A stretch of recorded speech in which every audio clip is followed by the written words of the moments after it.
vamos a ver si podemos llegar a hacer inferencia utilizando esta distribución. Pero bueno, si no llegamos por los tiempos, por lo menos queda planteada este modelito teórico y cómo es en definitiva sus características y el comportamiento.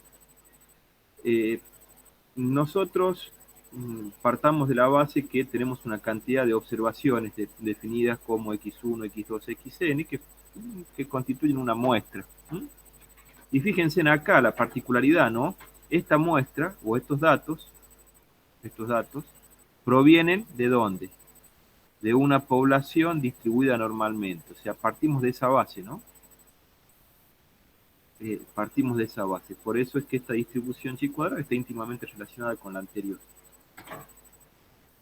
¿Qué hacemos o qué se hace? Transformando esos valores o tipificándolos o estandarizándolos y llevándolos a una variable aleatoria z, podemos definir una variable chi cuadrado, que en definitiva es o va a ser esta distribución, que se denomina con esta letra griega, y se pronuncia chi cuadrado, que se define como la suma de las observaciones, de las variables, ¿no es cierto? Ya estandarizadas, y que al estandarizarlas la llevamos a una normal cuyos parámetros es media cero y desviación típica unidad. Y se define como la suma de esos cuadrados estandarizados, de todas aquellas observaciones. Así queda definida nuestra variable aleatoria chi cuadrado, ¿no es cierto?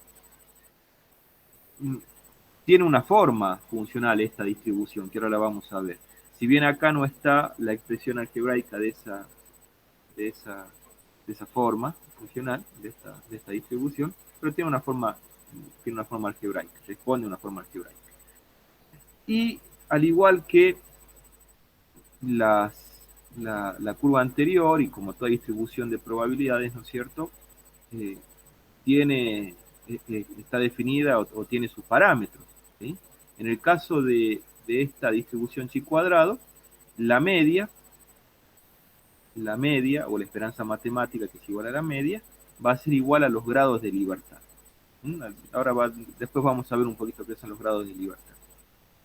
Los grados de libertad es igual o se calculan como n-1.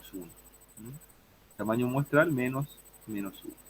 Y la varianza es igual a 2 veces los grados de libertad. O el desvío va a ser igual a la raíz cuadrada de 2 veces los grados de libertad. Acá queda definida nuestra distribución chi cuadrada, ¿no? Y al igual que la anterior, tiene ciertas particularidades, que ahora las vamos a ver. Y antes que nada, esta es la forma gráfica de una distribución chi cuadrada. Fíjense en que está definida para valores. Bueno, acá tenemos diferentes o 3 curvas con diferentes grados de libertad o diferentes tamaños muestrales, ¿sí?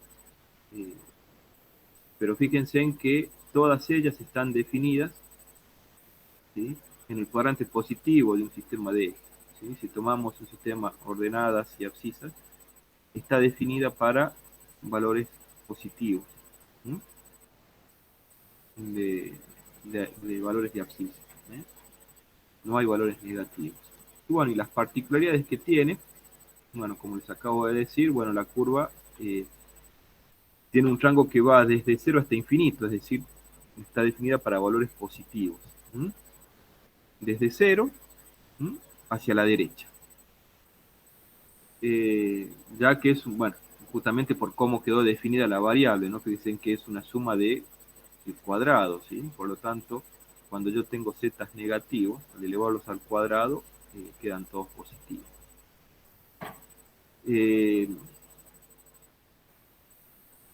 Yo les acabo de decir, o en el gráfico habíamos mostrado que teníamos 3 curvas que respondían a diferentes grados de libertad, ¿no? Fíjense en que esta, que es más alta. Fíjense en que esta que es más alta, digamos, podríamos decir que tiene una mayor deformación, una mayor asimetría que estas otras, ¿no? Es decir que, en cierta forma, a medida que van aumentando los grados de libertad y, en definitiva, el tamaño muestral, fíjense en lo que va pasando, ¿no? La curva es como que se va achatando más y se va desplazando, ¿no? O sea, y vamos a llegar a un punto tal que vamos a tener una muestra tan grande que este tipo de curva, esta distribución, se va a asemejar o va a ser muy parecida a una distribución normal. Es decir, a medida que va aumentando el tamaño de la muestra, esta curva se va aplanando más y se va acercando a una distribución normal. ¿Mm? Dijimos que los parámetros que definen la distribución, ¿sí?, son los grados de libertad. ¿Mm? Por lo tanto, para cada tamaño de muestra vamos a tener una distribución chi cuadrada, ¿sí?, con la muestra acá. ¿Sí? Tenemos diferentes tamaños muestrales, por lo tanto tenemos diferentes curvas. ¿Mm? Tenemos diferentes curvas. Y acá un poquito es lo que yo les acabo de decir, cuando se incrementan los grados de libertad, o lo que es lo mismo. No es lo mismo. Al incrementarse los grados de libertad, quiere decir que va aumentando el tamaño muestral, porque los grados de libertad es igual a n-1. Es decir, a mayor grado de libertad, mayor tamaño muestral. ¿Sí? La curva se va asemejando al, a una campana, ¿sí?, a una curva normal. Se va aproximando.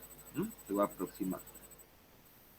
Bueno, y acá también esta curva está tabulada, ¿no es cierto? Hay una distribución de probabilidades, chi cuadrado está tabulada, pero a diferencia de la normal estándar, se está tabulada para ciertos o para una franja de variables aleatorias chi cuadrado, ¿sí?, en donde las probabilidades bajo la curva son, eh, son, son características, ¿sí?, del 95, del 5, del 0,25, ¿eh?, del 0,01. Entonces está tabulada para esos valores característicos, a diferencia de la normal que está tabulada así para toda, digamos, para gran parte de la campana, ¿no?, para valores de abscisa que van desde, creo que en el caso nuestro, o en el caso que nosotros le subimos, que iban de menos 3,4 a 3,4 positivo, ¿no?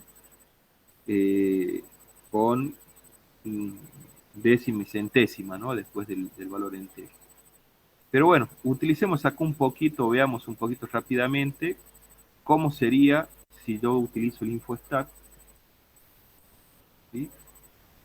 ¿Cómo calcularía acá eh, eh, eh, aplicando este ejercicio, ¿no? Dice, supongamos que tenemos una muestra de 13 observaciones. Bueno, acá ya tengo el tamaño muestral, por lo tanto puedo sacar o determinar los grados de libertad, que son n-1, ¿cierto?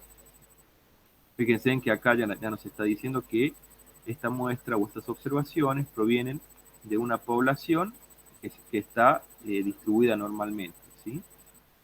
Y nos piden determinar la probabilidad de que la variable aleatoria chi cuadrado sea mayor que 5,226 y menor que 14,284.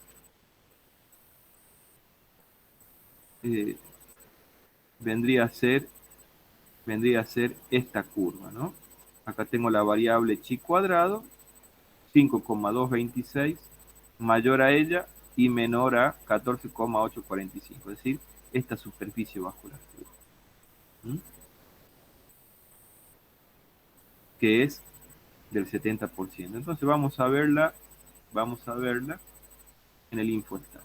Entonces, voy a la opción aplicaciones, didáctica, gráfica de funciones continuas. Y acá tengo varias funciones continuas, ¿no? Pero vamos a elegir la chi cuadrado. Y fíjense en que la chi cuadrado únicamente yo tengo que ingresar los grados de libertad para definirlo. que es lo que es una de las características que habíamos observado o habíamos comentado recién. Y fíjense en que acá yo tengo el tamaño muestral que son 13 observaciones, por lo tanto yo tengo que ingresar los grados de libertad que son n-1, o sea, 12. Listo, ahí yo ya tengo definida, ¿no es cierto?, la curva de mi distribución, en este caso puntual, ¿no? Y ahora vamos a calcular la probabilidad de que esa variable aleatoria se encuentre entre 5,226 y 14,845. 5,226 y 14,845.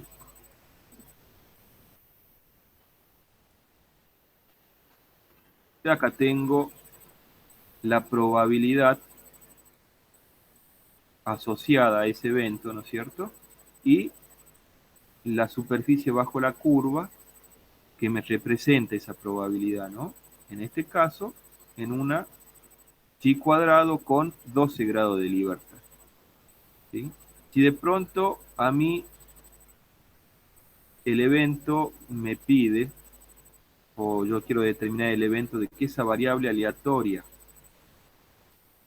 sea menor que 5,224 y mayor que 14, no sé, creo que era 285.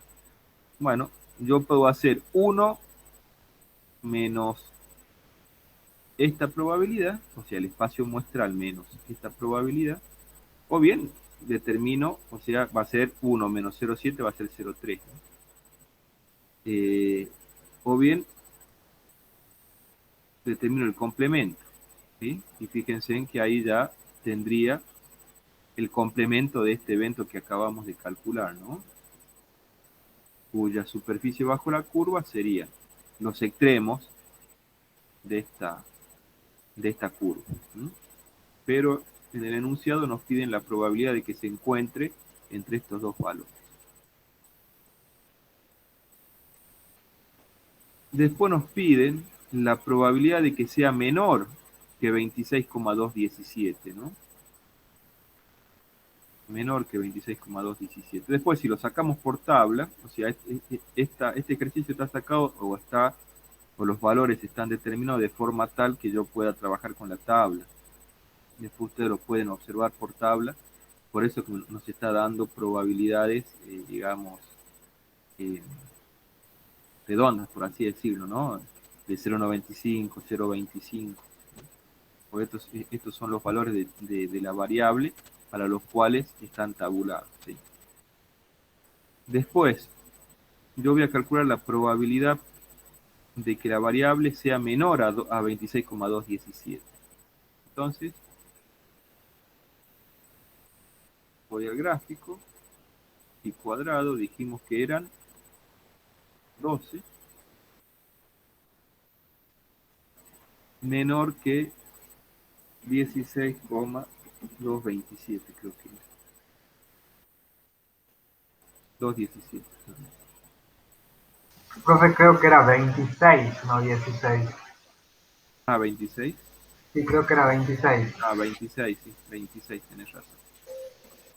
26,217. Menores. Y ahí me está arrojando la probabilidad asociada, ¿no es cierto? O sea, la superficie bajo la curva asociada a este evento. Es todo esto. Es menor a ese valor de la variable, marcado acá en eje de abscisa. Y después, por último, un valor o la probabilidad de que la variable aleatoria sea mayor a 6,304.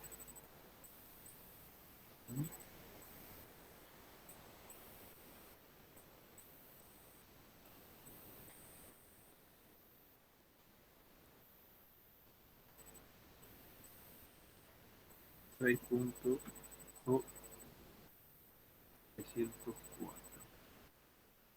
Y acá está. ¿sí? La superficie bajo la curva asociada a este evento, cuyo valor de probabilidad es de 0,9 y cuya superficie bajo la curva es todo lo que está sombreado con este color. ¿Sí? Ahí tenemos la forma. Bueno, fíjense que siempre lo mismo, ¿no? O sea, el criterio es el mismo. Trabajamos sobre los valores de la variable aleatoria que se grafican sobre el eje de abscisas y calculamos, ¿sí? O determinamos las superficies bajo la curva asociada a cada valor de abscisa, si es mayor, menor o se encuentra entre esos dos valores o es mayor a un valor y menor a otro. Digamos que siempre trabajamos utilizamos el mismo criterio, ¿no? Y en este caso, bueno, el InfoStat nos da directamente el valor de probabilidad y en este caso la función, ¿no? Con su superficie bajo la curva asociada a ese evento. Bueno, este en el caso de la chi cuadrada. Después tenemos, bueno, aquí están las curvas, ¿no? Para cada uno de los ejemplos. Después tenemos otra distribución que también es muy utilizada y que es la T de Student. La T de Student. Y esta seguramente vamos a verla cuando veamos la unidad número 6, estimación por intervalos, también es muy utilizada. Y bueno, y también está emparentada con la normal, con la curva normal, ¿sí? Fíjense que al igual que la anterior que habíamos comentado, tenemos observaciones, ¿sí? Que provienen de ¿dónde? De una población distribuida normalmente, ¿sí? Partimos de esa base. También se efectúan las transformaciones, pero fíjense en que la variable T de Student queda definida como el cociente entre un ZI determinado sobre la raíz cuadrada de quién, de una variable chi cuadrada sobre los grados de libertad. Acá tengo la suma de cuadrados, vendría a ser la chi cuadrado dividido los grados de libertad, raíz cuadrada. Y esto lo queda, y acá queda definida una variable T de Student. También tiene una forma funcional, ¿no es cierto? Su gráfica, que acá no está escrita. Pero tiene particularidades y que también obtengo, o la forma de la gráfica, de la función, es muy parecida a la normal. Es una campana de Gauss. También es una campana que está centrada en la media poblacional, ¿sí? Pero presenta una mayor variabilidad. Bueno, acá está dicho lo que le acabo de decir, ¿no? Es una campana simétrica, ¿sí? Está distribuida, al igual que la normal, está centrada perdón, que la normal estándar tiene media cero, también es asintótica, ¿sí? Se extiende de menos infinito hasta más infinito, ¿sí? Sobre ejes de las X, pero presenta una mayor variabilidad que la distribución, que la normal estándar. ¿Y qué sucede acá? Acá también sucede algo parecido a lo anterior, que si ustedes ven, bueno, fíjense en que también aparecen los grados de libertad, ¿no es cierto? Aparecen los grados de libertad. Pero con esta curva también sucede algo parecido a la anterior, que si el tamaño muestral va aumentando, ¿sí? Se va asemejando o se va aproximando a una normal, ¿sí? Bueno, como está acá. Como está acá, ¿sí? Fíjense en cómo o la importancia que va tomando el tamaño de la muestra, ¿sí? Esto se lo voy anticipando, ¿no? O sea, a mayores tamaños muestrales, ¿sí? O sea,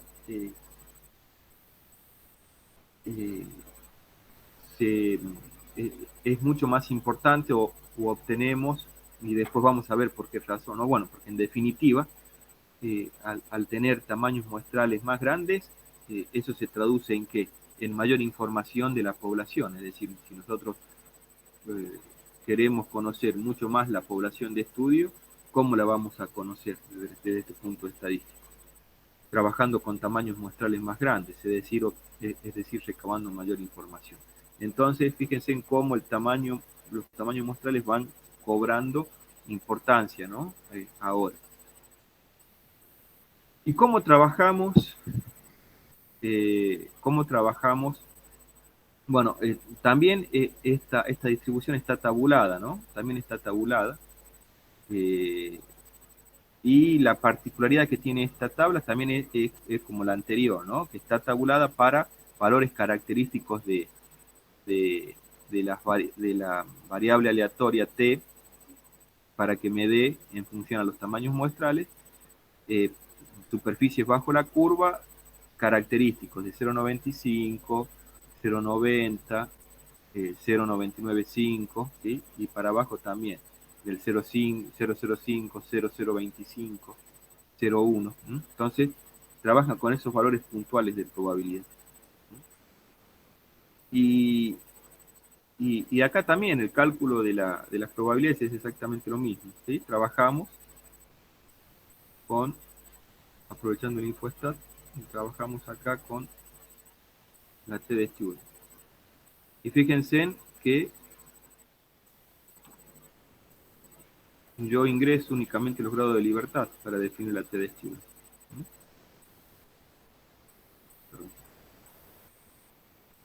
¿Sí? Y acá me dice, supongamos que tenemos una muestra de 21 observaciones.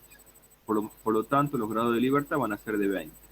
Y ahí, ahí nos va a quedar definida ya la curva. Entonces vamos a calcular, por lo menos calculemos una, porque después lo otro es lo mismo.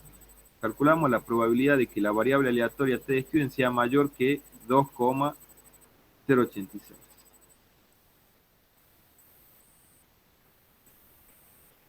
20 grados de libertad mayor que 2,086. Ahí está. Esa probabilidad es de 0,025 o 2,5%. Si de pronto a mí me interesa el complemento de este evento, es decir, que esa variable aleatoria T de Stewart sea menor, ¿sí? A, creo que era 2, y pico, bueno, yo trabajo con el complemento, ¿sí? Cuyo valor de probabilidad es de 0,975. O bien hago 1 menos, ¿eh? 1 menos la probabilidad de este evento me da el complemento. Bien, entonces, en definitiva, bueno, acá después lo dejo a ustedes para que lo analicen. Esta curva no la vamos a ver.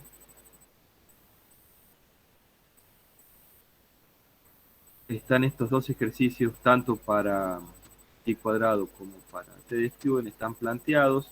Obsérvenlo, analícenlo, relaciónenlo con las gráficas que están acá. Y el criterio, la metodología para el cálculo de probabilidad es la misma, ¿no es cierto?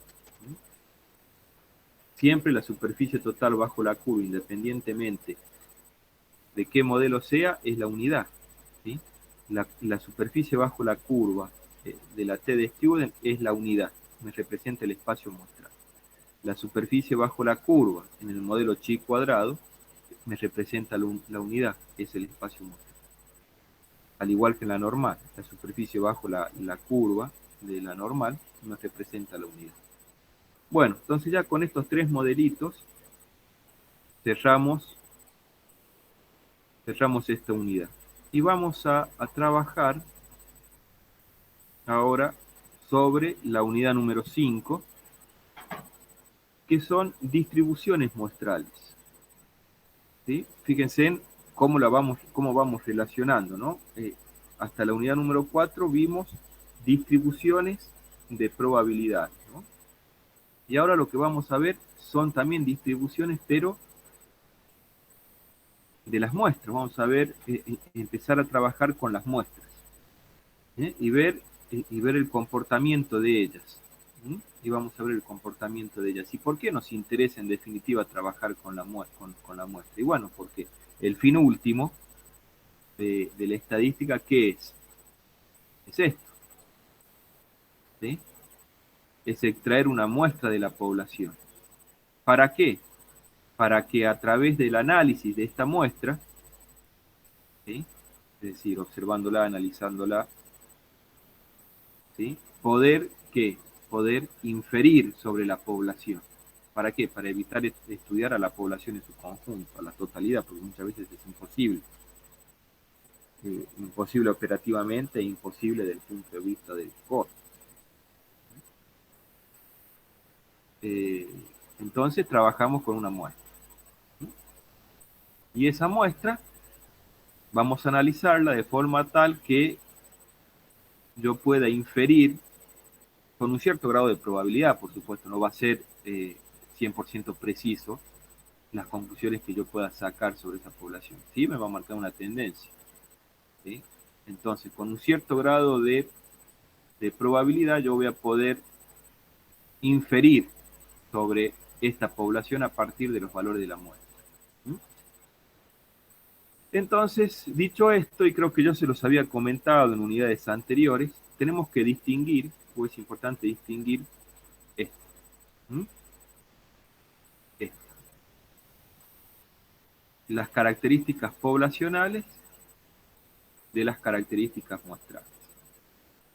Cuando yo estoy trabajando con, con, con medidas cuantitativas, como dice acá, que son la media, la varianza, la proporción, el desvío típico, ¿sí?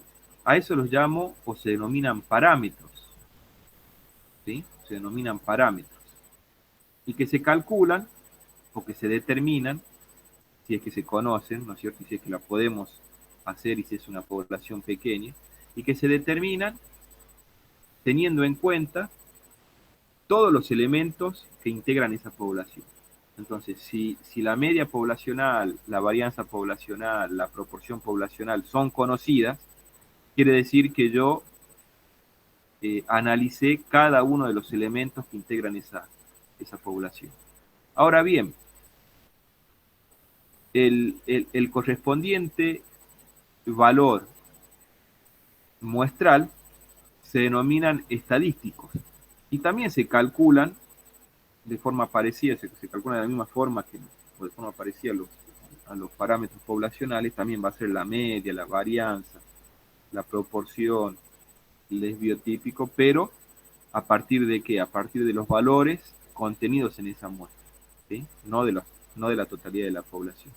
Y se dice que esos, o no se dice, se denominan estadísticos o bien se lo denominan también estimadores. ¿Por qué? Porque me van a servir como herramienta para qué? Para estimar con un cierto grado eh, de probabilidad el verdadero parámetro poblacional si yo no lo conozco. Por eso que también se denominan estimadores. ¿Sí? Entonces vamos a ver, en cierta forma, qué pasa con el comportamiento de las muestras. ¿Sí? Entonces, eh, en cierta forma, bueno, acá yo les comenté esto y cómo podemos hacer una distribución muestral en un determinado parámetro, ¿no?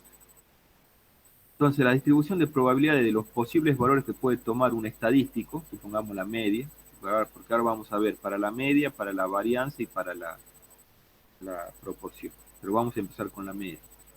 Pero bueno, la distribución de probabilidad de los posibles valores que puede tomar un estadístico, que puede ser lo que yo les acabo de decir, considerando todas las posibles muestras que pueden sacarse, siempre manteniendo el mismo tamaño, ¿no? De una población, se conoce como distribuciones muestrales. En definitiva, una distribución muestral es, considero una población y de esa población voy a extraer todas las muestras posibles combinando los diferentes elementos hasta agotar las posibilidades, siempre manteniendo el mismo tamaño. Entonces, yo voy a tener una cierta cantidad de muestras. Y ahí yo voy a tener mi distribución muestral. ¿En función a qué? En función a un parámetro determinado que quiera determinar, por ejemplo, la media. Y eso es lo que vamos a hacer ahora. Vamos a ver qué pasa con la media. ¿Sí? Es decir, vamos a estudiar la distribución de las medias de las muestras. O de la media, de las medias de las medias de las muestras. ¿Sí? Para ello, vamos a tomar o considerar una población chiquita, ¿sí? Para poder comer, pues si cuanto más grande va a ser imposible. Convengamos que esto desde el punto de vista práctico no se hace, ¿no? Porque estamos viendo esto netamente teórico. ¿Sí? Nadie va a ir a tomar 1.000.000 de muestras de una población. No, o sea, digamos que esto es algo netamente teórico. Vamos a ver qué pasa, vamos a analizar el comportamiento, en este caso de la media, de las medias muestrales. Entonces, fíjense que nosotros acá vamos a considerar una población de 5, ¿sí? Elementos. Por eso es que es el n mayúscula. El n mayúscula está conformado por 5 elementos, ¿sí?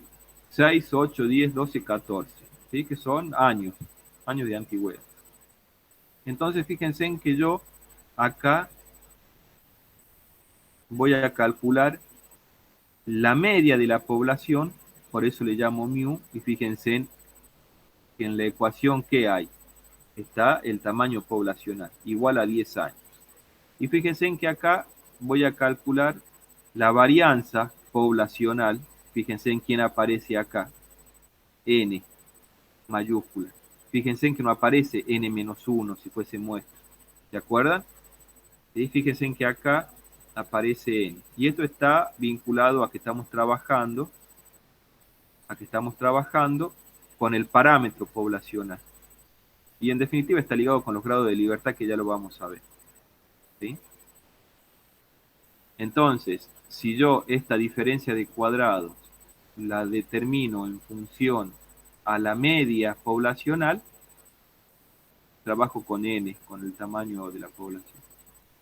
Si la determino a partir de los valores de la muestra del x raya, va el n-1. Y ya vamos a ver un poquito por qué. Entonces, bueno, en definitiva calculo los parámetros poblacionales, media y varianza, ¿no? Y acá me dan los valores. Y ahora vamos a ver, o en esta tabla están expresados todas las posibles muestras que yo puedo sacar de tamaño n igual a 2, ¿sí? De esta población de 5 elementos, ¿no? O sea, la voy a combinar, ¿no? Entonces fíjense en que yo hago 2 selecciones, ¿no? La primera selección es un 6 y la segunda selección también es un 6. ¿Por qué es un 6? Porque estoy haciendo un muestreo con reposición, es decir, hago la primera selección 6, voy y la dejo dentro de la bolsita, ¿sí? O del bolillero o del marco, donde estoy haciendo el muestreo.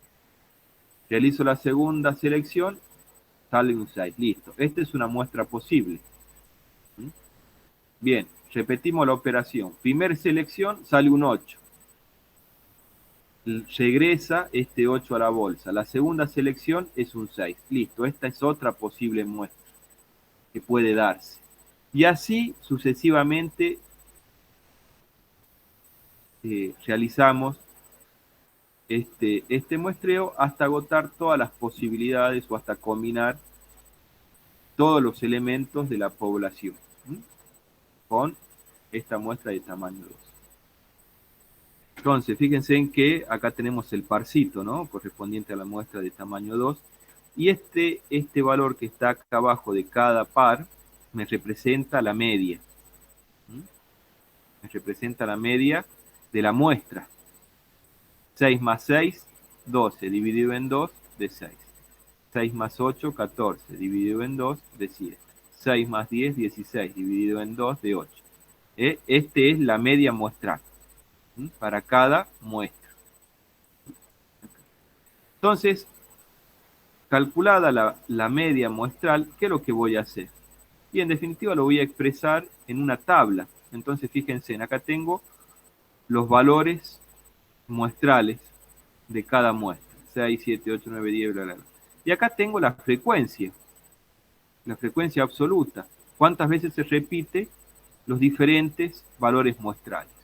Este 6 se repite una vez, la media muestral 7 se repite 2 veces y así sucesivamente.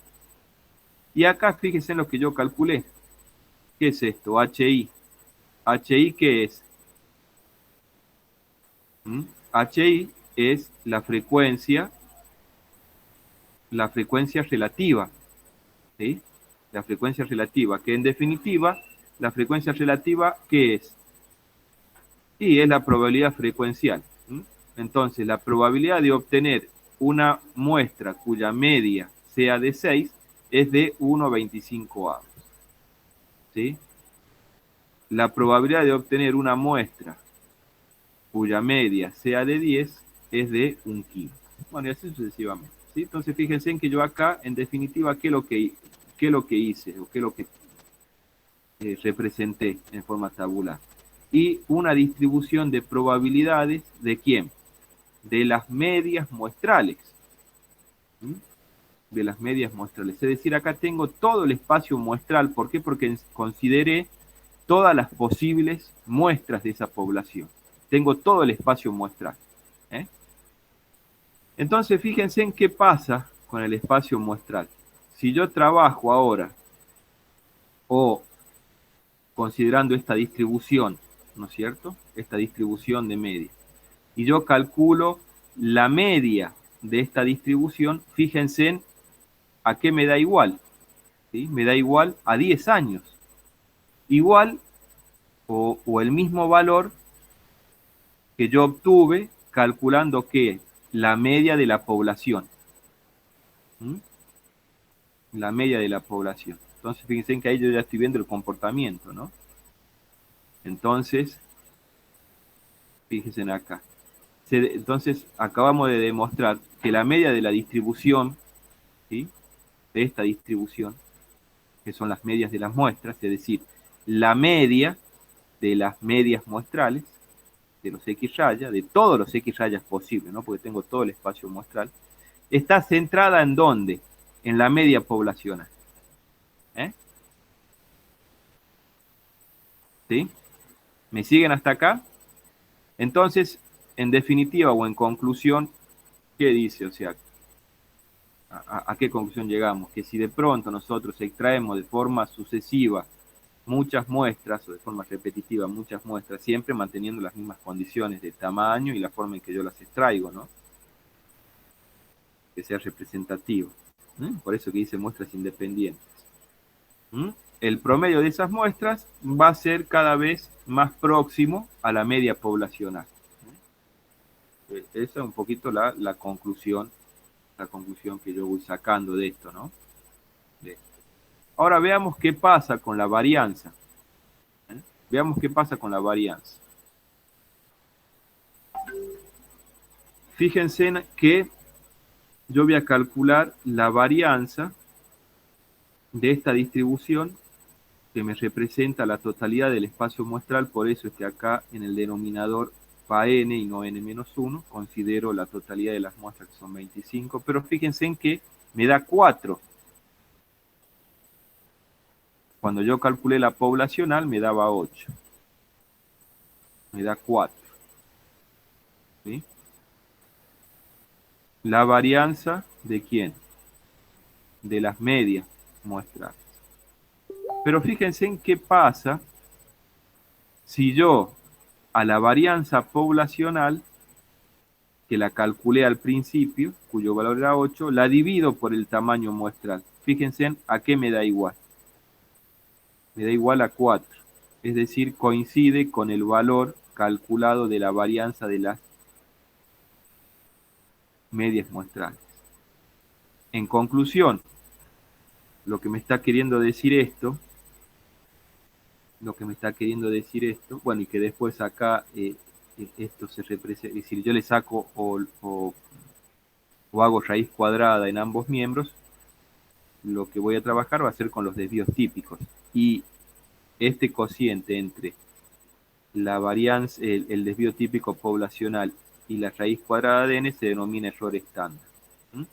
Pero en definitiva, esta, esta eh, la conclusión que yo puedo sacar de esta operación, ¿no es cierto?, es que la varianza, ¿sí?, de las medias muestrales va a decrecer. ¿Mm? A medida que ¿quién? A medida de que el tamaño muestral aumente. ¿Por qué? Porque está en el denominador, o sea, matemáticamente, a mayor tamaño muestral, ¿sí?, la varianza de estas distribuciones va a ser cada vez más pequeña, ¿sí?, más pequeña, ¿sí?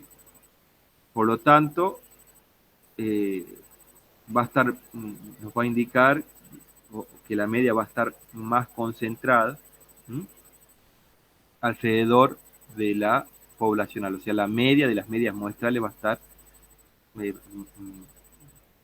más concentrada, o sea, la distribución va a estar más concentrada alrededor del verdadero parámetro poblacional, que es la media de la población, ¿no?, el mu, ¿sí? Y que en definitiva es lo que yo le decía hace un momento, ¿sí? O sea, fíjense en la importancia que va cobrando el tamaño muestral, porque en definitiva, mayor tamaño muestral, ¿en qué se traduce eso? ¿Sí? En un mayor conocimiento de la población. En un mayor conocimiento de la población obtenemos de ella más información, ¿sí? Por lo tanto, la variabilidad que vamos a tener va a ser más pequeña, y en este caso, la distribución muestral alrededor de la media poblacional va a estar más concentrada, ¿sí? Bueno, y como les dije recién, si yo aplico raíz cuadrada en ambos miembros, esto se denomina error estándar. ¿Sí? Y la interpretación del error estándar, bueno, está acá un poquito, lo puse en el párrafo. ¿Sí? Es igual a la varianza de la distribución muestral, ¿sí? Es esto, la distribución muestral es esto, la varianza de la distribución muestral. O en este caso, el desvío típico, ¿no? Porque estamos trabajando con, le sacamos raíz cuadrada. Cuando aumenta el tamaño de la muestra n, el error estándar de la media se reduce a un factor igual a la raíz cuadrada del tamaño muestral. Esa es la interpretación, porque está en el denominador, esa es la interpretación del error estándar. Que el error estándar ya vamos a ver cómo se vincula después a la hora de hacer estimaciones, ¿no? Ahora veamos o hagamos un pequeño comentario, porque esa distribución muestral que hicimos al principio, esta, la hicimos con reposición, ¿no es cierto? Es decir, sacábamos la primera, o hacíamos la primera selección, ¿no? Y después esto volvía nuevamente al marco y tenía la posibilidad de ser elegida nuevamente. Entonces eso es reposición. Pero ¿qué pasa si? ¿Qué pasa si no es con reposición? Si es sin reposición, es decir, yo saco la muestrita y la observación, el elemento, y eso no regresa al marco. Entonces, ahí cambia mi distribución, ¿no? Estamos trabajando con, en este caso podemos decir que estamos trabajando con poblaciones finitas. Pero también llegamos a las mismas conclusiones, pero fíjense en que acá el error estándar, ¿sí?, está afectado por este factor, ¿sí? Tamaño muestral menos tamaño poblacional menos tamaño muestral sobre tamaño poblacional menos 1. Y esto se denomina factor de corrección por población finita. Entonces, si yo trabajo con con este factor de corrección, llego exactamente a las mismas conclusiones que el anterior, ¿sí? Nada más que siempre va a estar afectado por esto. Bueno, y finalmente, fíjense en cómo nos queda, o cómo podemos determinar la variable aleatoria z en función a una muestra, ¿no? Antes, o en la unidad anterior, trabajábamos con un elemento, ¿sí? Que tenía un valor puntual X, ¿no es cierto? Ahora estamos trabajando ese valor puntual X, es media muestral. Ahora el elemento es una muestra. Y fíjense en cómo la variable aleatoria z queda afectado, ¿eh? Por el error estándar. Entonces, cuando yo trabaje con muestras, la forma de estandarizar va a ser esta, ¿no? De trabajar con la raíz cuadrada de sigma sobre raíz cuadrada de. Antes era x menos mu sobre sigma, ahora es media menos mu sobre sigma raíz de n, ¿no? Y esta z, bueno, obvio, ¿sí? Se distribuye normalmente. Bueno, acá yo les hice, esto es a través de Infostat, acá hay dos curvas, fíjense, era un poquito tratando de demostrarles lo que está escrito más arriba, ¿no? Lo que pasa acá, lo que pasa acá, qué pasa con el tamaño muestral y con las distribuciones muestrales alrededor de la media, ¿no es cierto? Cómo se concentra. Y eso es lo que traté de explicarles acá a través de esta gráfica, en donde tenemos dos curvas que están centradas en la media de 400, pero fíjense en qué pasa cuando trabajamos con tamaños muestrales, en este caso de 10, por ejemplo, que es esta. Fíjense en la forma, acá me está indicando una cierta variabilidad, y fíjense en cuando yo aumento a 20, fíjense en qué pasa, ¿no? La curva aumenta en altura, ¿sí? Acuérdense en las formas, ¿no? Esta vendría a ser una leptocúrtica, ¿sí? ¿Se acuerdan? O sea, va en altura, y ¿qué pasa con los extremos, ¿no? Se acorta, ¿no es cierto? Es decir, disminuye su variabilidad. Y eso es un poquito lo que yo quise reflejar acá, ¿no? En este caso, esta figura representa la distribución de la media muestral para una muestra de 10, que es esta de acá, y una muestra de 20, que es esta otra que tiene menos variabilidad y se va en altura, ¿no? Fíjense, bueno, acá está, valga la redundancia, están extraídas de una población normalmente distribuida.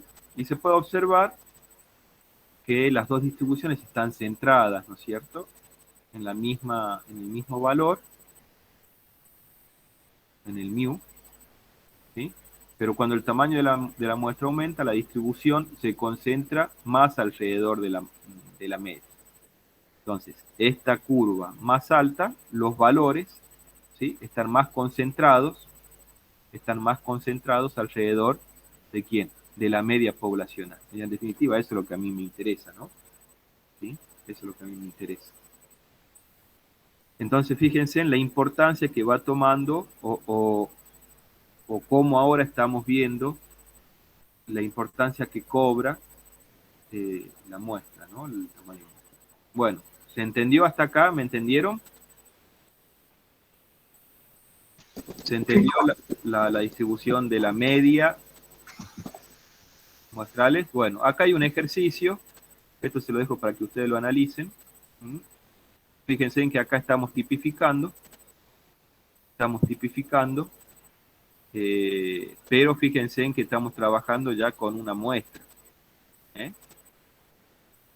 que tiene un determinado tamaño. Bueno, ahora vamos a ver acá el teorema del límite central. El teorema del límite central, que esto es, como dice acá, es uno de los postulados más importantes del análisis estadístico. Y ahora vamos a ver una pequeña demostración de por qué, ¿no? De por qué. básicamente lo que dice el teorema del límite central es de que si tomamos muestras de tamaño, un determinado tamaño n, de una población, fíjense en que acá no me está diciendo qué población, ¿no? Y calculamos la media de cada una de esas muestras, no importa la forma de la distribución original. Por eso yo le estaba diciendo acá, de una población no importa de qué forma. Puede ser una binomial, puede ser una de Poisson, puede ser una de Weibull, cualquiera, no importa de qué forma está distribuida. ¿Sí? La distribución de todas las medias muestrales seguirá una distribución normal. ¿Mm? Ahora vamos a ver un poquito de forma práctica, vamos a ver este teorema. No vamos a hacer la demostración, ¿no? Matemática, porque no está fuera del alcance, pero vamos a ver de forma práctica cómo se traduce este concepto. ¿Mm? ¿Cómo se traduce? Bueno, para ello vamos a considerar este ejemplo, ¿sí? El lanzamiento de un dado. ¿Eh? Acuérdense que un dado tiene 6 resultados básicos posibles, del 1 al 6. ¿Mm? Entonces lo que vamos a hacer es realizar, o se realiza un total de 1000 lanzamientos, ¿sí? Es decir, agarramos una base de datos, una planilla de Excel y vamos y realizamos 1000 lanzamientos. Es decir, por cada lanzamiento que realizamos, vamos viendo o observando y anotando el valor que me indica. Entonces, lanzamos el lanzamiento número 1, sale un 5, listo. Lanzamiento 1, un 5. Volvemos a lanzar el lanzamiento 2, un 3. El lanzamiento 3, un 1. Y así sucesivamente, ¿sí? Hasta 1000. Por lo tanto, estos 1000 lanzamientos, que cada lanzamiento conlleva un resultado básico del 1 al 6, va a ser mi población, digamos. Va a ser mi población. ¿Sí? Y acuérdense que vimos que la probabilidad para cada uno de ellos, o para cada resultado básico, es de un sexto. Es una probabilidad constante. Por lo tanto, cuando yo grafique, o cuando considere estos 1000 resultados, de forma aproximada se tendrían que haber repetido casi la misma cantidad de veces, de forma aproximada.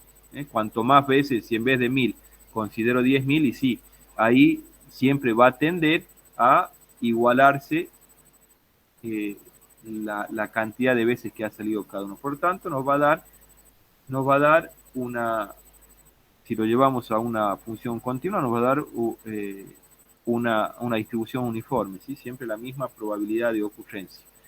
Pero fíjense en acá, ¿no? Yo acá, a partir de estos 1000, ¿no? ¿Qué es lo que hice? Hice una tabla de frecuencia, ¿sí? Y acá fíjense en que estoy anotando la frecuencia absoluta, es decir, la cantidad de veces que se repitió cada uno de los valores. ¿Sí? Yo a esto lo hice con InfoStat, lo que hice fue generar del 1 al 6 de forma aleatoria, ¿no es cierto? Y determiné mi tabla de frecuencia, no me puse a tirar 1000 veces el dado, ¿no? Que los comento, o sea, más o menos cómo la construí. Entonces hice mi tabla de frecuencia, y acá la frecuencia absoluta me indica la cantidad de veces que se repitió el 1, la cantidad de veces que se repitió el 2, y así sucesivamente, ¿sí? En estas 1000 lanzamientos. Entonces tengo una tablita de frecuencia absoluta, relativa, acumulada, relativa, acumulada. Y acá está, ¿no es cierto?, el histograma de frecuencia. Fíjense en que empíricamente tiende a qué, y a una uniforme, ¿no? A que si yo considero cada vez más lanzamientos, y estas distancias se van a ir achicando, ¿sí? ¿Hasta qué? Hasta llegar a un número tan grande que prácticamente cada valor se va a repetir prácticamente la misma cantidad de veces. ¿Me siguen hasta acá, no? Sí. Bien, perfecto. Ahora bien, esto es la tabla de frecuencia de la población correspondiente a esos 1000 lanzamientos. Ahora, yo sobre esos 1000 lanzamientos, que hice, ¿m? voy a tomar de forma repetitiva 200 muestras, ¿sí? Esto también lo hice con Infostat, ¿no? Yo una vez que tenía todo esto lo cargué en la tabla y en Infostat hay una función que me permite, o ella misma, tomar muestras con reposición o sin reposición, eso uno lo elige. A ver si, bueno, tendría que, bueno, tengo que abrir una tabla para, para mostrarle, pero bueno, eh, después en todo caso se los muestro.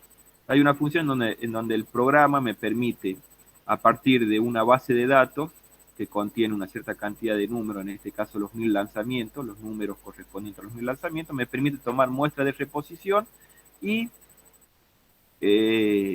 darle el tamaño que yo quiero y después, obvio, en este caso, fíjense, ¿no? Yo puedo hacer una nueva distribución. En este caso, bueno, acá trabajé con límite, con, eh, con intervalos, ¿no? Pero fíjense en que yo de esta población saqué 200 muestras con reposición, todas del mismo tamaño, de 10 observaciones. Entonces, fíjense, yo acá saco el límite inferior, límite superior, la marca de clase. La marca de clase, que es el punto representativo de cada intervalo, la frecuencia absoluta y la frecuencia relativa. Y ahora fíjense en qué pasa con esta distribución, ¿no? Fíjense, acá claramente está marcada que es una distribución uniforme, prácticamente uniforme, ¿no? Esa es la forma de la distribución con la que estoy trabajando. Estos 1000 datos responden a esta forma. Cuando yo considero muestras de 10, fíjense en qué se convirtió, ¿no? Esta distribución de muestras. Fíjense. En una curva, fíjense en el ajuste, ¿no? Ajuste normal. Ahí me da la media y me da el desvío. ¿Sí? Fíjense, se transformó en una distribución normal. ¿Eh? ¿Se entendió? Partimos de una distribución uniforme sobre esta población que responde a esta forma, sacamos 200 muestras de tamaño 10 y fíjense en qué nos dio una normal, la distribución de esas muestras. ¿Sí? Entonces, resumiendo, cuando se hace el muestreo a partir de una población con distribución normal, yo voy a obtener otra distribución normal. Cuando el muestreo se hace a partir de una población que no exhibe una distribución normal y la muestra es grande, voy a obtener esto, ¿no? O sea, estoy haciendo el cierre del teorema, ¿no? O cómo vamos a obtener una distribución aproximadamente normal o las condiciones. O cuando se hace el muestreo a partir de una población cuya forma funcional se desconoce, yo no la conozco, no sé cómo es, pero el tamaño muestral es grande. Entonces, con estas condiciones yo me voy a asegurar de obtener esta distribución. Ahora bien, en ningún momento hasta acá dijimos qué tamaño muestral tengo que considerar para poder aplicar el teorema del límite central, ¿no? Empíricamente se obtiene buenas aproximaciones o se obtiene buenos resultados con muestras de 30 o superiores a 30. No quiere decir que 30 sea el punto de corte, no. Cuanto más cerca a 30, las aproximaciones o los resultados que yo voy a obtener van a ser más precisos. Y cuanto más grande sea la muestra, bueno, me voy a asegurar una mayor aproximación a la normal. ¿Sí? ¿Se entendió el teorema del límite central? Sí, profe. Bueno, ahora, bueno, acá hay un ejercicio, esto se lo dejo para ustedes también. ¿Mm? Sigue trabajando con probabilidades, fíjense que estamos estandarizando. ¿Mm? No es muy diferente a los ejercicios anteriores. Nada más que trabaja, fíjense, con una muestra de 100, es decir, una muestra grande. Bien. Ahora está, bueno, la distribución de la varianza muestral, que es un poco, que acá está, bueno, la variable chi cuadrado, acá está cómo la determino, pero que en definitiva, la distribución de las varianzas muestrales, la forma funcional no es ni más ni menos que la distribución chi cuadrada, por eso es que la vimos anteriormente. ¿Sí? Y como estimador, ¿a quién vamos a usar? Y vamos a usar a la varianza de la muestra, ¿no es cierto? Vamos a usar a la varianza de las muestras. En definitiva, lo que me quiere decir acá, lo que puse en este pequeño párrafo, es que, bueno, es que la distribución de la varianza muestral sigue una distribución chi cuadrado, ¿m? Que es la que vimos, cuya y que está dada en función de, del estadístico o del estimador varianza muestral, y cuyo valor lo voy a determinar a partir de esta expresión. N menos 1, ¿sí? Grado de libertad, ahora los vamos a ver, la varianza de la muestra y la varianza de la población. Y este subíndice de acá, que tiene la variable aleatoria chi cuadrado, son los grados de libertad. De igual forma, fíjense en que acá hay un ejercicio, esto se los dejo para ustedes, no es, o sea, es muy parecido a lo que veníamos trabajando, nada más que acá ustedes tienen que aplicar, ¿no es cierto?, la expresión para poder determinar la variable chi cuadrado, ¿no? A partir del tamaño muestral y de la varianza de la población. Pero ahora vamos a ver un poquito, como para cerrar el tema, o como para entenderlo un poquito, los grados de libertad. Y los vamos a ver desde dos puntos de vista, de un punto de vista geométrico y de un punto de vista algebraico. Y los grados de libertad básicamente se definen como la cantidad de datos que pueden variar independientemente o libremente, ¿sí? Después de que se estableció relaciones lineales entre ellos, como por ejemplo una media. Y los grados de libertad, fíjense que estaban presentes desde la unidad número 1, ¿sí? Cuando empezamos a calcular la varianza muestral, ¿sí? Era la varianza muestral, la habíamos definido como la diferencia cuadrática entre cada observación y su respectiva media muestral sobre n-1. Y de ahí ya empiezan a aparecer. El n-1. Y bueno, y acá, a medida que fuimos avanzando con estas unidades, bueno, ya empezaron ya se le empezó a dar nombre, ¿sí? Grado de libertad.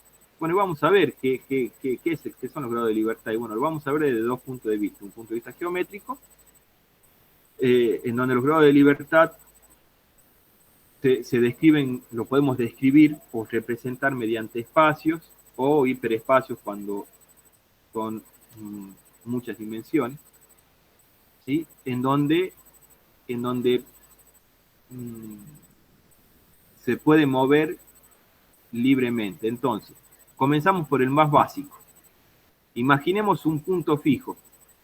¿Okay? Si imaginamos un punto fijo, el mismo no tiene dimensiones y por lo tanto no tiene una posibilidad de movimiento, está fijo. es un punto. ¿Sí? Entonces no va a tener grado de libertad porque no se mueve. ¿Eh? Ahora, ¿qué pasa si en vez de considerar un punto fijo, ahora consideramos una recta? ¿Sí? Entonces, si consideramos una recta, ¿sí? Ese mismo punto que estaba fijo ahora puede moverse. Pero ¿por dónde se va a mover o en qué dirección se va a mover? Y siempre se va a mover sobre esa recta. Por lo tanto, podemos decir que tiene una forma de moverse o una sola libertad de moverse, que es a partir o sobre esa línea recta. Por lo tanto, decimos que tiene un grado de libertad. Ahora, en vez de considerar a una recta, consideremos un plano conformado por dos ejes, X y Y. Entonces, ese mismo punto ya puede moverse no sobre una recta, sino en un plano. Puede ir tomando diferentes posiciones dentro de ese plano. ¿Sí? No hace falta que siga una recta. ¿Sí? Puede tomar diferentes movimientos. Por lo tanto, para definir la ubicación donde va a estar ese punto, lo defino con 2 grados de libertad, un X y un Y. Entonces, se puede mover libremente. Voy a tener 2 grados de libertad. Y si hago lo mismo, y a medida que vaya haciendo o voy incorporando ejes, y más ejes, si incorporo un eje más, voy a tener un espacio, y después si incorporo más ejes, voy a obtener en lo que se denomina, o lo que es geometría, hiperespacios. Entonces, ese punto se va a poder mover en esos espacios, o en esos hiperespacios, con el plano, en función justamente y que me va a definir en definitiva los grados de libertad que va a tener. Ahora bien, de la misma forma que ese punto, como para ir en orden, ¿no? Vamos, como para ir un poquito siguiendo el texto, después si ustedes lo puedan, cuando lo lean, lo puedan relacionar. También yo puedo empezar a restringir el movimiento de ese punto si es que yo en cada uno de esos espacios voy restringiendo el valor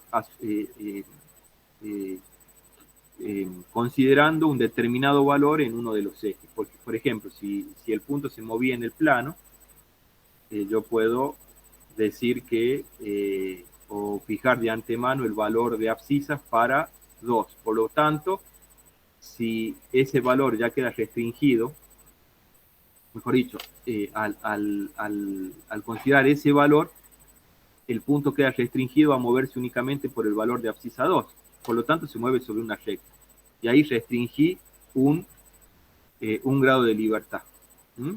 ¿Me van siguiendo hasta acá? De la misma forma pasa en el espacio. O sea, si tengo ese mismo punto en un sistema de 3 ejes en el espacio, si fijo uno de los puntos, el Z, por ejemplo, en un determinado valor, ese punto queda restringido a moverse en un plano.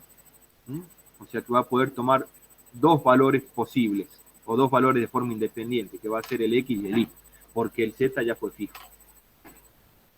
Entonces, esta es una forma de restringir los movimientos, ¿no es cierto? Como les acabo de decir, fijando de antemano un determinado valor. La otra es como dice acá, la otra forma de restringir fijando de antemano, y la otra es a partir de una relación, de una relación que vincule los valores. Y yo les dije al principio que esa relación puede ser la media. Entonces, enfoquémonos sobre este sistema, ¿no? Fíjense, consideramos estos 3 puntos, A, C y B. Si yo uno estos 3 puntos, ¿qué obtengo? Obtengo este plano, ¿sí? Este plano. Cuyos valores los podemos o lo podemos determinar de esta forma, ¿no? El plano se puede determinar de esta forma. Acá tiene valores genéricos, ¿no? Lo podemos determinar de esta forma. Si nosotros consideramos la media, a lo que quiero llegar es que fíjense ¿Qué pasa, en definitiva, trabajando con tres ejes, en donde se supone que si es un punto se debería mover de forma independiente en los tres, pero ¿qué pasa cuando yo al fin y al cabo calculo una media? Fíjense, si consideramos la media aritmética como función que relaciona los tres puntos, ¿no es cierto? Al A, al C, al A, al B y al C, ¿sí? Voy a tener la sumatoria de ellos, la sumatoria, sobre n. ¿Mm? Por lo tanto, cuando se estima la media de tres observaciones, el resultado ¿a dónde puede moverse en definitiva? ¿En el espacio o en este plano? Se va a poder mover en el plano. ¿Sí? Fíjense cómo queda restringido ahí, ¿no? Entonces, cuando tenemos n relaciones, en este caso, ¿sí? Porque pueden ser más de tres, ¿sí? Pueden ser muchas observaciones. Se relacionan mediante, en este caso la media, una relación lineal. El resultado puede tomarse como diferentes valores que se mueven libremente, ¿sí? Que dependiendo del tamaño de la muestra puede ser una recta, un plano, el espacio, un hiperespacio, ¿sí? Pero siempre restringido, en este caso, un movimiento libremente, el n-1. ¿Sí? n-1 que son los grados de libertad. ¿Sí? Van a quedar restringidos, siempre va a quedar restringido, se va a restringir un movimiento. ¿Me siguen hasta acá? Sí, profe. En este caso la media. Ahora bien, ¿qué pasa si yo o mi análisis continúa?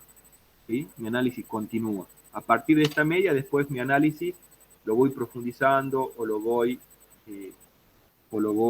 ampliando. Bueno,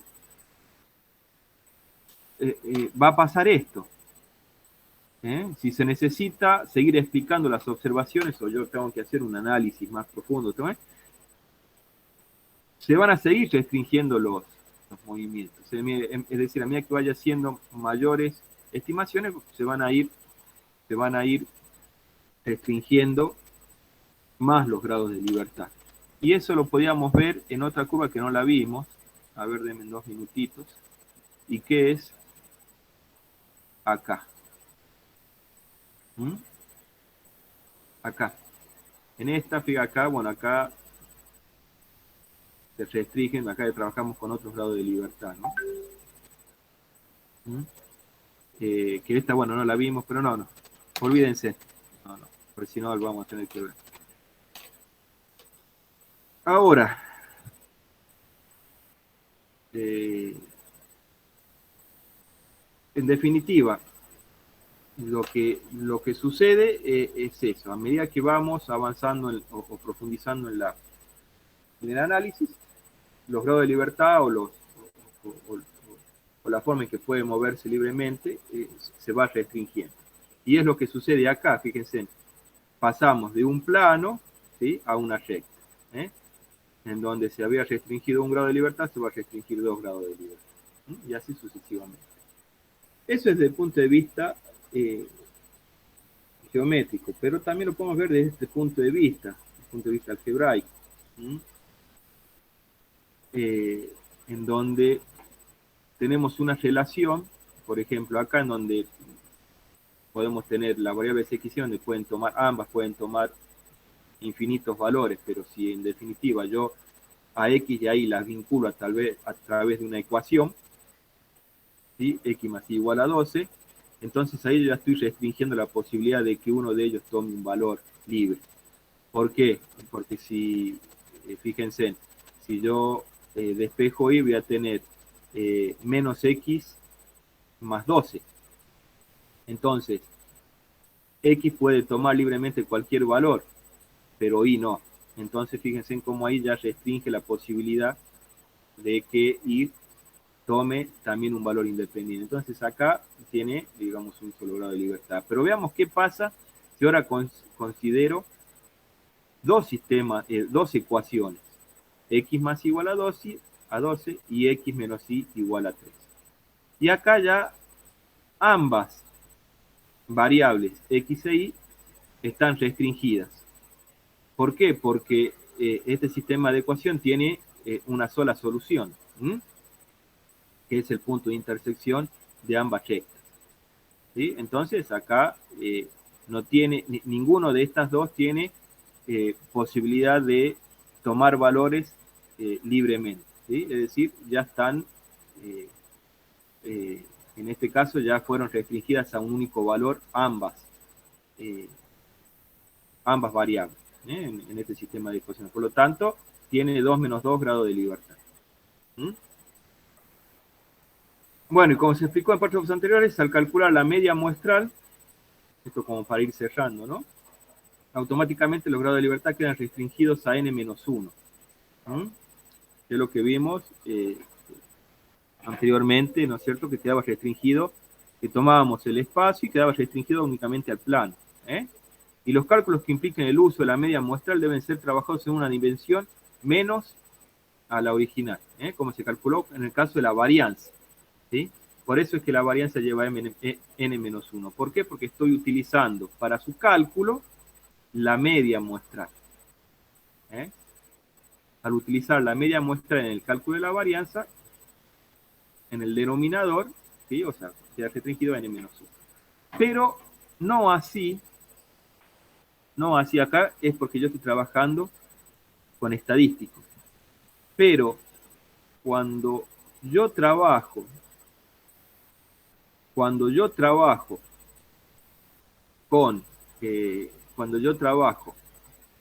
directamente con los parámetros poblacionales y cuando esta diferencia, o sea, en el cálculo de la varianza, ¿no es cierto? Esta diferencia la determino no con la media de la muestra, sino con el valor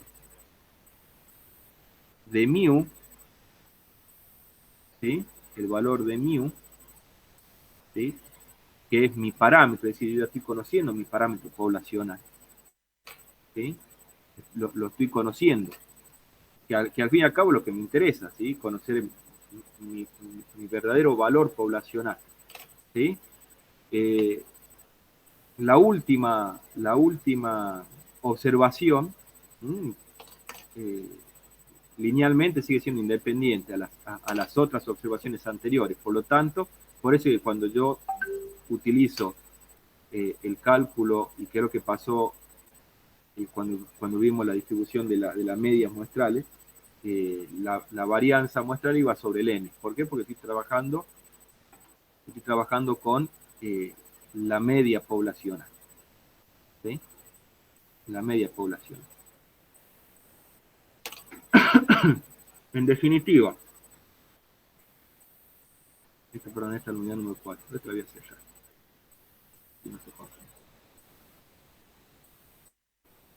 En definitiva, bueno, los grados de libertad, como para cerrar, vuelvo a repetir la definición. Son las cantidades de datos que pueden variar independientemente, o los valores que pueden tomar libremente la variable, ¿sí? Después de que alguna de las relaciones lineales se establecieron entre ellas, ¿sí? Como por ejemplo el cálculo de la media. ¿Me siguen hasta acá? ¿Se entendió?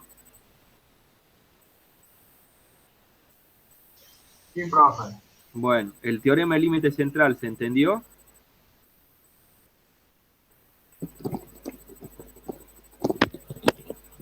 Bueno. Ahora, para cerrar, y como para ya ver el último temita, vamos a ver qué pasa con la proporción, con la proporción de la muestra. Partamos de la base que una proporción está dado por el cociente entre el x y el n, ¿no es cierto? Es decir, entre la cantidad de éxitos. Bueno, acá me van a decir, pero esto es una binomial. Sí, es una binomial. Pero vamos a ver qué pasa con la proporción. Entonces, si x me representa el número de éxitos que hay en la muestra, la proporción de éxitos me va a dar la proporción muestral. O sea, yo le pongo el p rayita. Me va a dar la proporción, en definitiva, la proporción de éxitos que hay en esa muestra o la probabilidad de que en definitiva es la probabilidad de éxito. ¿Mm? Y que se acuerdan que nosotros cuando vimos binomial habíamos definido que la esperanza matemática o la media en una distribución binomial era n por p, ¿sí? Y la varianza era n por p por 1 menos p, por lo que lo mismo el tamaño, el n, por la probabilidad de éxito, por la probabilidad de fracaso. ¿Sí? Y bueno, y de acá se deduce en cierta forma, si yo determino la esperanza matemática de la proporción muestral, fíjense en que pasa algo parecido a lo que pasaba con la media. Fíjense en que la proporción muestral, en definitiva, me está diciendo que va a ser igual a la proporción por, eh, de, la, de la población. O sea, la ecuación anterior nos expresa que la media de la proporción muestral es igual a la proporción poblacional. Digamos que es un poco el concepto que vimos arriba. Y en cuanto a la desviación típica, o, o a la varianza, bueno, queda definida de esta forma, ¿no? Que también recibe el nombre, en este caso, error estándar, ¿no? Bueno, y acá también, un poquito como para resumir esto, también acá está el, el factor de corrección por población finita. ¿Mm? En el caso que tenemos, valga la redundancia, como en el caso anterior, y con poblaciones no tan grandes, y con tamaños muestrales, o sea, el tamaño poblacional no es demasiado grande comparado eh, al, al N de la muestra, ¿no? Acá están un poco las relaciones que hay como para aplicar o no este factor de corrección. Si la población es infinita, la relación n, o sea, el cociente entre el tamaño muestral y el tamaño poblacional es menor, bueno, se usa. Caso contrario, no. Es un poquito como para tener en cuenta y ser un poquito más, obtener aproximaciones más, más importantes. Pero fíjense, ¿qué es lo que pasa acá? Venimos trabajando con qué o venimos haciendo el análisis a partir de quién. Y a partir de una binomial, ¿no? Fíjense en la probabilidad de éxito, la esperanza matemática n por p, el, la varianza n por p por 1 menos p, y de pronto aparece el z. Aparece el z. Y bueno, esto es una consecuencia de quién? Del teorema límite central, que es lo que vimos arriba. Por eso le pregunté si lo entendieron al teorema límite central. ¿Sí? Cuando yo trabajo con tamaños muestrales grandes, ¿sí? Iguales superiores a 30, ¿sí? La distribución de las proporciones de las muestras, P, se puede aproximar, ¿sí? Utilizando una distribución normal. Siempre, por supuesto, que el tamaño muestral sea grande, ¿no es cierto? ¿Mm? Y la variable aleatoria Z se va a calcular a partir de esta expresión, a partir del P raya, o sea, la proporción muestral, menos la poblacional sobre el valor de signo, ¿no? El valor de signo. ¿Mm? Y acá hay un ejercicio eh, vinculado a esto, donde trabajo con proporciones y aplico ni más ni menos que el Z, el Z para estandarizar y poder trabajar con la curva normal estándar. Bueno, y con esto finalizamos la unidad número 5, que es distribuciones muestrales. Entonces, acá lo que en conclusión, o cerrando esto, lo que vimos acá es ver cómo es el comportamiento de la muestra y en definitiva, a la hora de yo hacer estimaciones o empezar a hacer estimaciones, que es lo que vamos a ver en la próxima clase, en la próxima unidad, estimaciones por intervalo, entonces esto es la base para desarrollar la próxima unidad. Bueno, chicos, no sé si hay alguna pregunta. De mi parte, no. Bueno, entonces ya la próxima clase ya vamos a ver estimaciones por intervalo, que ahí ya va a cobrar mucho más sentido la aplicación de la estadística, ¿no? Y vamos a ver una de las herramientas o vamos a empezar a estimar, ¿sí? En este caso vamos a hacer estimaciones por intervalo. Y después vamos a ver si es que llegamos, contraste de hipótesis, que también también estamos infiriendo, haciendo inferencias sobre la población. Así que bueno, o sea que ahí vamos a empezar a ver la parte,